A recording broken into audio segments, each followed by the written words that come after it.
I will say I have 10% knowledge on Storts today, unless you hit me with a crossover dribble. But No, no. yeah, let's jump into it. All right. So I don't know if you've checked Instagram in the last week or two. This was the starter for me, the catalyst, if you will, to talk about this. But on my notifications, which are not showing very clearly on the screen, the second item down gives me a little infographic saying, in response to Canadian legislation, news won't be available soon. When you click learn more, it takes you to a link that is a short 4 or 5 paragraphs explaining that because Canada has passed its Online News Act, um, content from global news outlets, including news publishers and broadcasters, will not be available to people accessing Facebook and Instagram in Canada. There is a link to the bottom that lets you learn more about Meta's position, which we'll get into in a bit.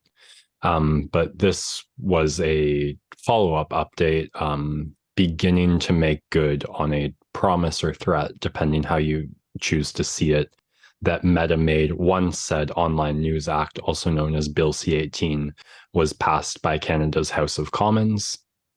Um, Google has also made a statement, basically saying that as soon as this law comes into enforcement, they will be basically doing the same thing as Meta.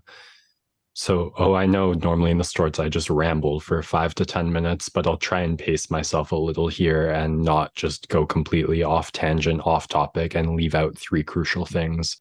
Before I get into it, what are your thoughts on this? Yeah, I mean it's flabbergasting because I guess the intent of it is to make sure that there's a pure access to legitimate news, but it's a miscalculation on behalf of the government because no one gets their news from traditional news sources anymore. And they're basically turning off that funnel of information. And I'm just nervous and conscious of the fact that there's already so much of an echo chamber and so much information that gets spread to our less educated folks that live in this country. And it's only going to get perpetuated and added to the vicious cycle of information. And I'm frightened to see what kind of voice that creates in the internet ether.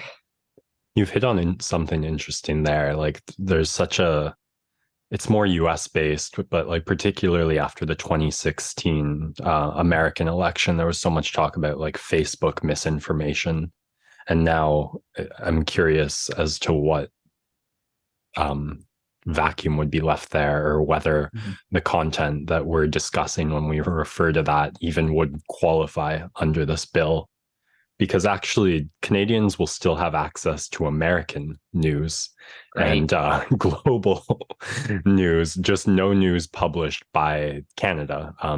Essentially, you can look at a legislative summary of this bill online, which tells you the purpose, intention, a little, very little background information on why this bill was drafted and some of the needs it's seeking out to fulfill. Essentially, it's no secret that the news industry is in decline worldwide. And one of the main factors in that is the digitalization of the global economy. Simply put, like, advertisers spend far more of their revenue on the digital square than on physical newspapers and even cable public broadcasting. This bill is only really interested in the physical part of news, because video actually sidesteps this, with YouTube already having a backdoor or front door, depending how you want to see it, monetization.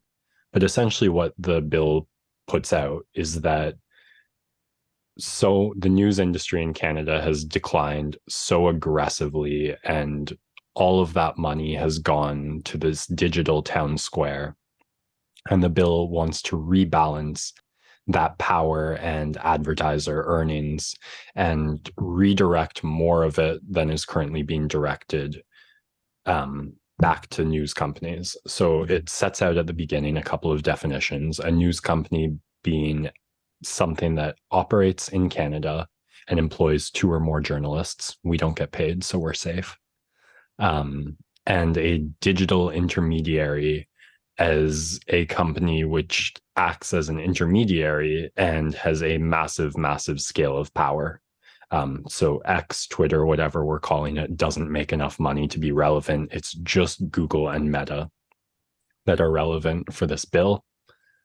Response from Meta and Google, it wasn't in that short response I shared, but in Meta's longer text, Mhm. and Google echoes something. It says that this bill creates a link tax.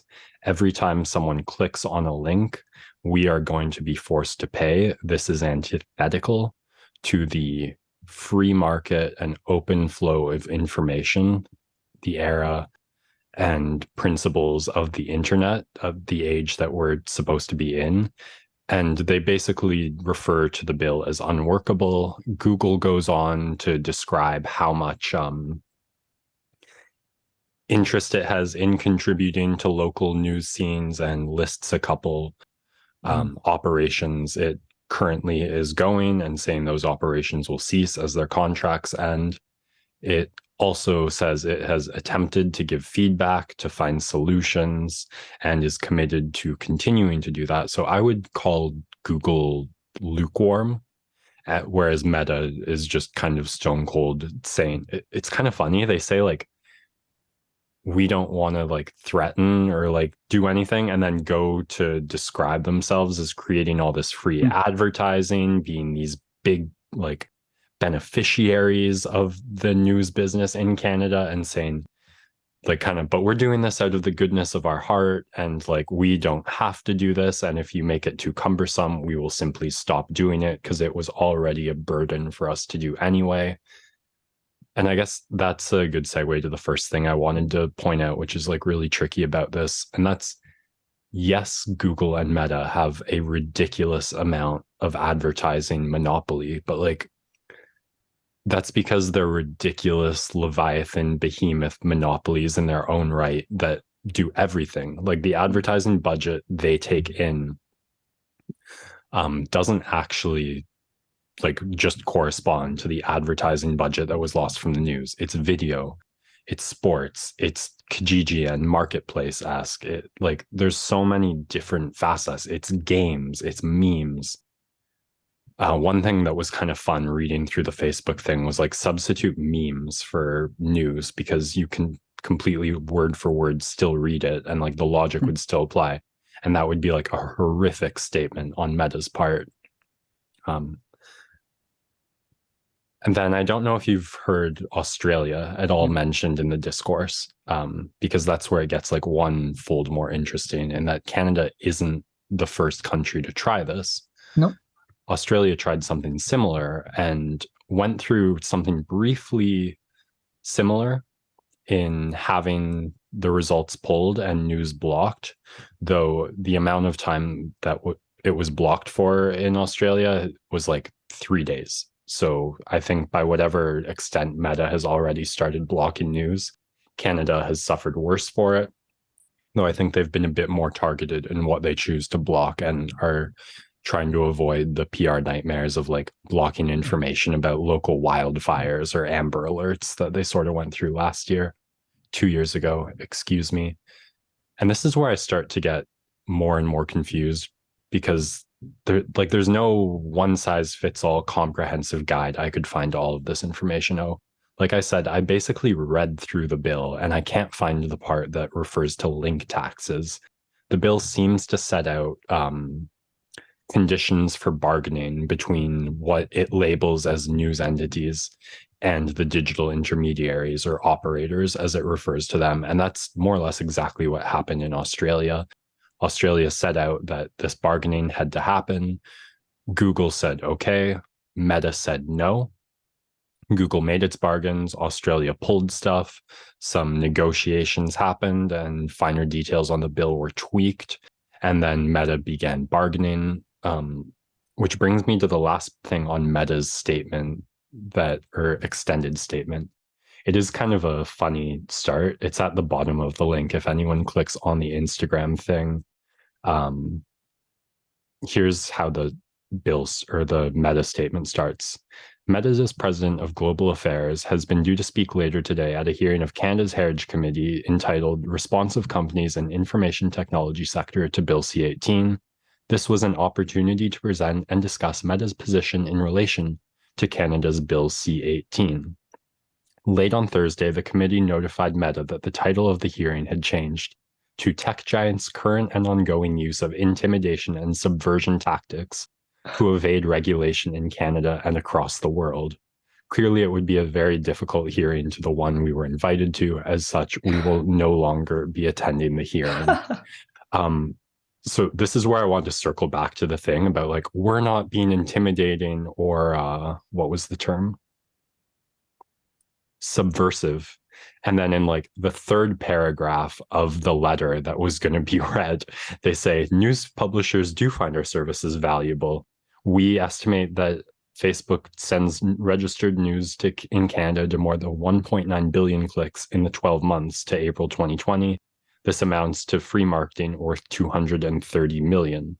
So, and the paragraph before that, the truth is, our newsers don't come to us for news. They come to share the ups and downs, the things that make them happy and sad, that interest them and entertain them.